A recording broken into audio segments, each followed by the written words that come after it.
Growing speculation today that Vice President Joe Biden is nearing a decision on whether he will run for president. Despite many calls for him to enter the race, sources tell CBS News Biden, quote, will not be bullied into deciding before he is ready.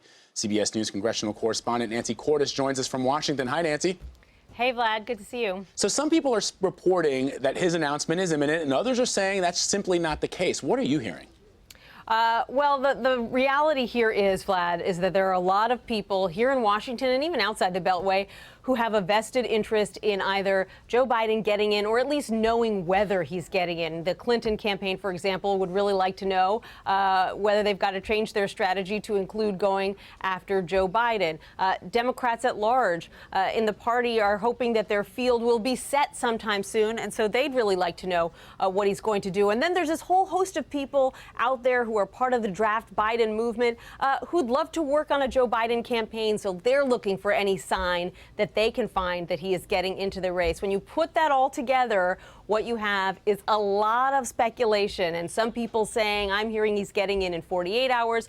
Other people saying, no, he's going to take a few more weeks to decide. The reality is that he has a very small inner circle. Half of it is family members, and they may be the only people who really know where he is in this decision-making process. If even they know, it's possible that only the vice president is exactly sure where he's at right now.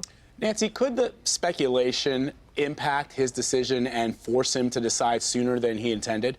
Absolutely, because it really has reached something of a fever pitch today with people reporting that he's getting in imminently and then other sources knocking that down. And there comes a point where you've got so much swirling around you that if you don't address it in some way, if you don't acknowledge that it's kind of gotten out of control and that you need to clarify your thinking, you know, it sort of takes the story out of the vice president's hands at that point. It looks like he's not in control of his own narrative. So you're right. It's absolutely possible that if the speculation continues at this rate, he will have to address it sometime in the next day or two. There's even a congressman from Pennsylvania tweeting that he has it from a good source that the vice president is jumping in. And so as more and more of these reports pile onto one another, if the vice president himself doesn't say anything, it sort of creates a bit of chaos. And there's a narrative that gets created without him.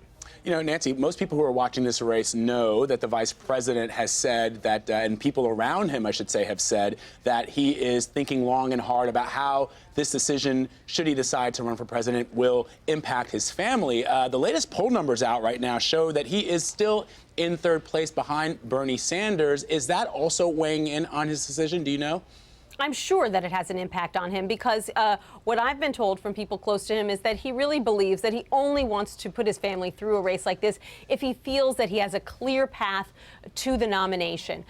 He wants to see that there is a way forward for him. And of course, when he looks at the polling, like that new poll that you just mentioned, when he looks at Hillary Clinton's strong debate performance, her obviously formidable organization and fundraising apparatus, that is intimidating for someone who's jumping into the race this late. So what he needs to decide is, does he feel that he's got the people around him, the network, and the vision to be able to relatively quickly jump into the race and forge ahead, particularly in those early states where Hillary Clinton and Bernie Sanders already have a lot of Democratic operatives locked up.